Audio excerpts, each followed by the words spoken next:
Hello everyone, welcome back to another episode of Parts Talk. Thank you for joining me. I appreciate each and every one of you. Now today we're going to be looking at the impact of the rising cost and profitability cuts into EV makers' dream of delivering on the EV mandate. And EV makers, we have an EV maker here. Fisker is now filing for bankruptcy and retooling their operations in order to keep their doors open. We also have Stellantis, who continues to cut the fat, getting lean as much as possible, with more pending office and plant closures. We will relook into this and why it is happening at an accelerating rate, as well as the consumers' shift on the market. As the market is telling us, the consumers are telling the automakers that, look, what they want and what they can afford right now is basically non-negotiable because of the rising costs, inflation, high interest rate, and everything else under the sun. We have skyrocketing costs such as raw material costs, tech and R&D costs. So we will take a look into those as well. If you're new to the channel, please hit that subscribe button and hit that like button if you have to leave before the video is up. The algorithm really depends on it. Without further ado, let's get into our very first feature. US electric vehicle maker Fisker filed for bankruptcy protection late Monday. It's looking to sell assets and restructure its debts. The firm has been hit by a rapid cash burn while it tries to deliver its Ocean EVs in the US and Europe. It's a difficult thing to do. Founded by auto designer Henrik Fisker, the firm had first flagged doubts about its viability back in February. A month later, it failed in attempts to win backing from a big car maker. Reuters reported that to be Japan's Nissan. Now Fisker says bankruptcy protection is the best way forward. The company blamed market and macroeconomic headwinds. Global EV sales growth has recently faced a slowdown, with the market also facing a fierce price war sparked by Tesla. Fisker made around 10,000 vehicles last year, less than a quarter of its forecast. Fewer than 5,000 were actually delivered to customers.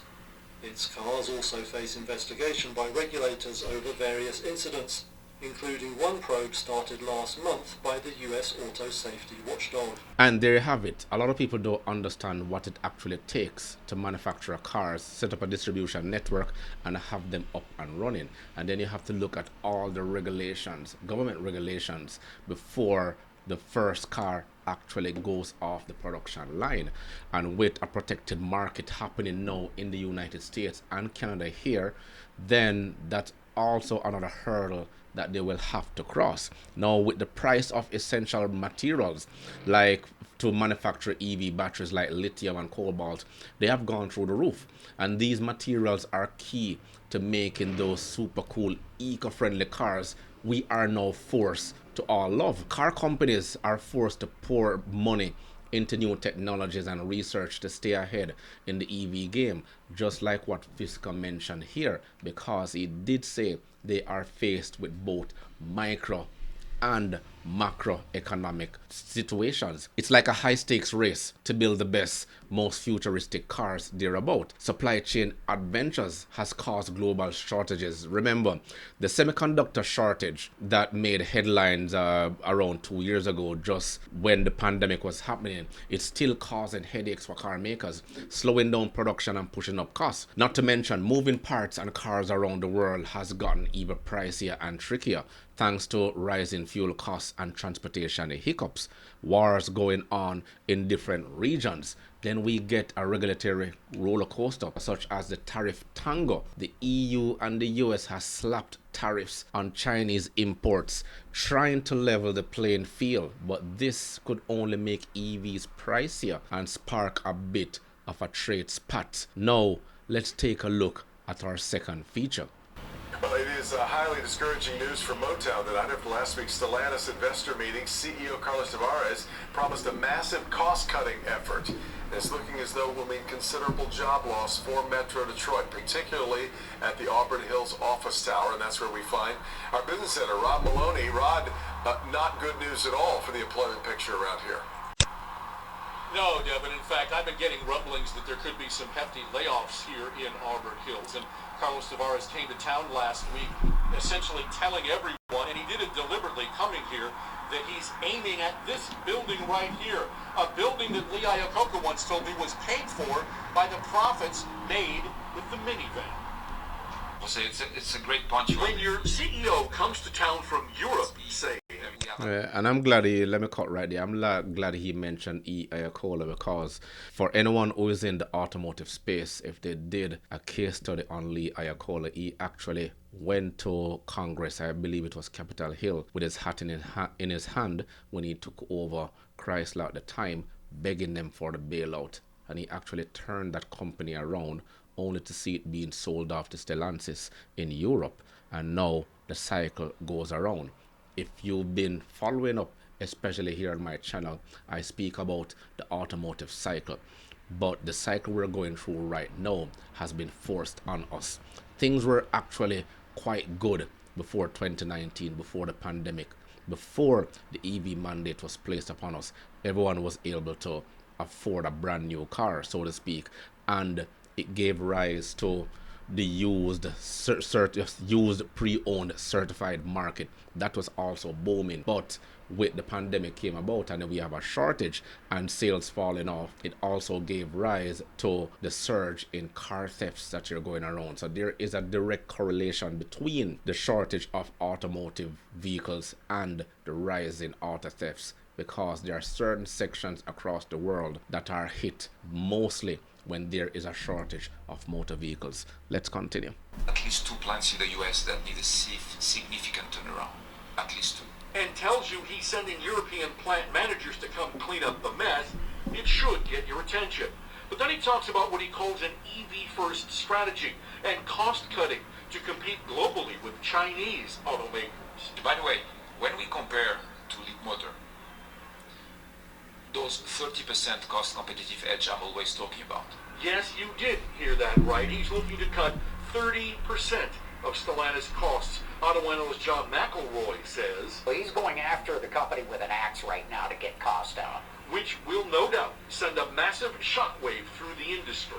I think that the old Chrysler Group, as we've known it in Auburn Hills, is going to be a mere shadow of itself in just a couple of years. And John says the job loss is likely to be significant. But they're going to take a lot. A lot. We're talking thousands of people. The old Chrysler Group makes the most money for Stellantis, but also is the biggest cost and set of problems, which means outsourced engineering to low-cost countries like Turkey and Morocco is on the table, which means the old headquarters building is likely headed the way of the Wren said. I mean, thanks to globalization, this is bound to happen. When the market opened up way back in 2013, 2014, where countries, well, automakers, manufacturers, production companies realized that they could actually go to other countries, set up factory and get costs for a fraction of what they have in their home countries, thanks to globalization again. And this has been ongoing. Now, for me personally, I remember a couple years ago working at a bottling plant, and that company was sold out to Diageo, I believe. One of the CEOs came down to our plant and he told us directly that the complement of people we had working there was 4 times the amount of what they had in their global staff complement. They had at least 4 to 6 plants across the world. We only had 1. Our one plant had far more people combined to those of the other plants spread across the world. And that in itself told us exactly that they were coming to drop the axe, which they did. I got out there as fast as I could. And this is only repeating itself when CEOs travel from another continent to come across and tell you that basically we are looking at you, we're looking at the numbers, and the KPI doesn't lie, the key performance indicators, for those who are familiar with that terminology.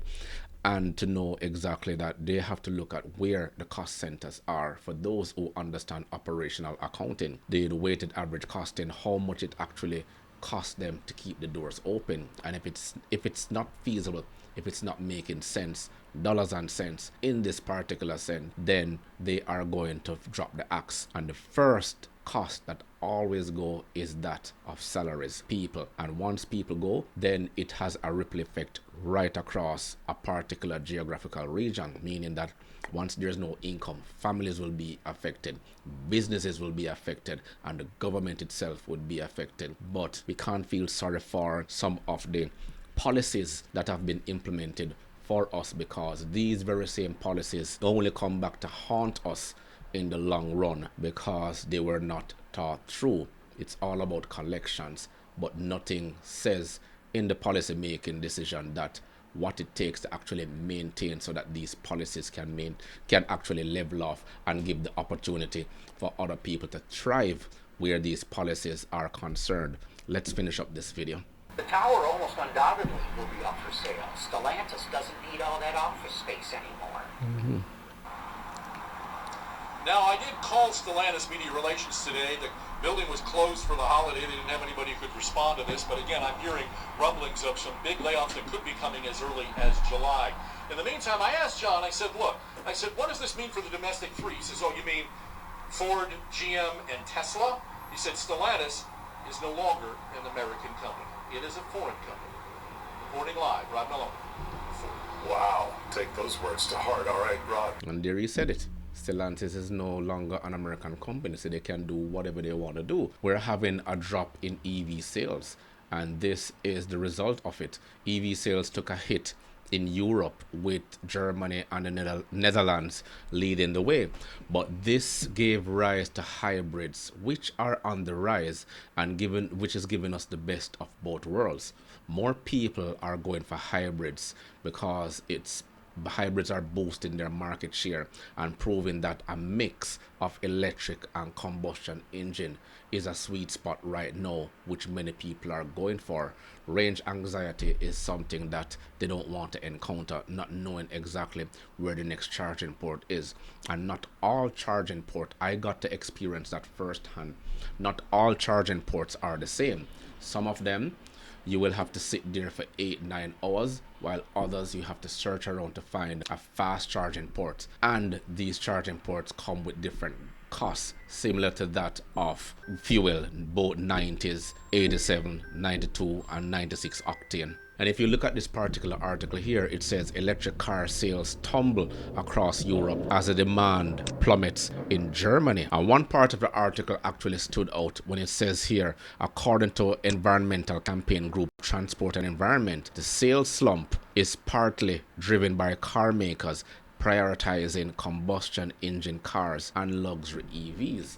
Now, Chinese EVs have flooded the market thanks to subsidies putting pressure on local brands. The EU's tariffs are shaking things up though. Car makers are focusing on luxury vehicles for now, which means fewer budget-friendly options. And it's a strategy automakers employed to keep profits up. But it has backfired. The automakers seemingly forget that there is a big divide and a huge gap between the rich and the poor. Small compact sedans are the most sold cars in the world, averaging between 15 to 25,000. But the average EV went up to at least $60,000 to $65,000 at one point, with small compact EVs being discontinued. The Nissan Leaf and the Chevy Bolt are two just to name. Companies are slimming down operations, closing some facilities and ramping up efficiency just to cut costs. Now think of it as a high-tech makeover.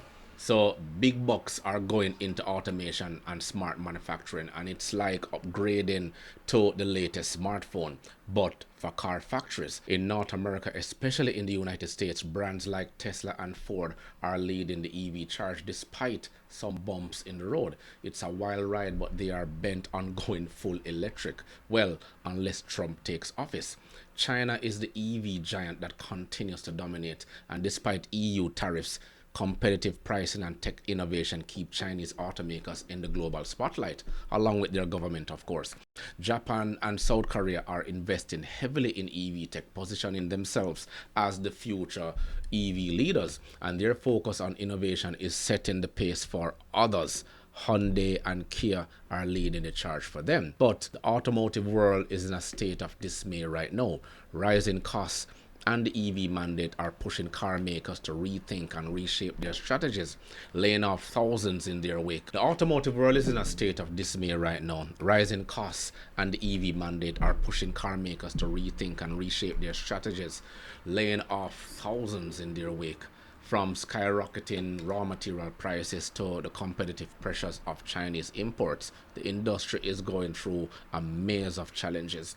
But through all the ups and downs, one thing is clear: the market will correct itself eventually. Well, I hope, and unless politicians stay out of the way, then we will have problems going forward.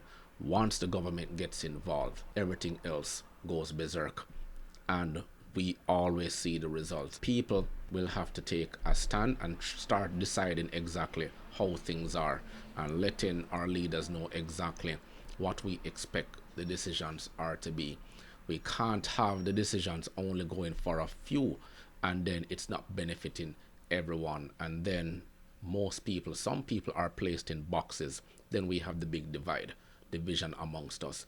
I will share another video highlighting exactly how that happened in the automotive sector. Hopefully the video is still there. I'm going to try to save it so you all can look and judge for yourself. As usual, let me know your thoughts in the comments below.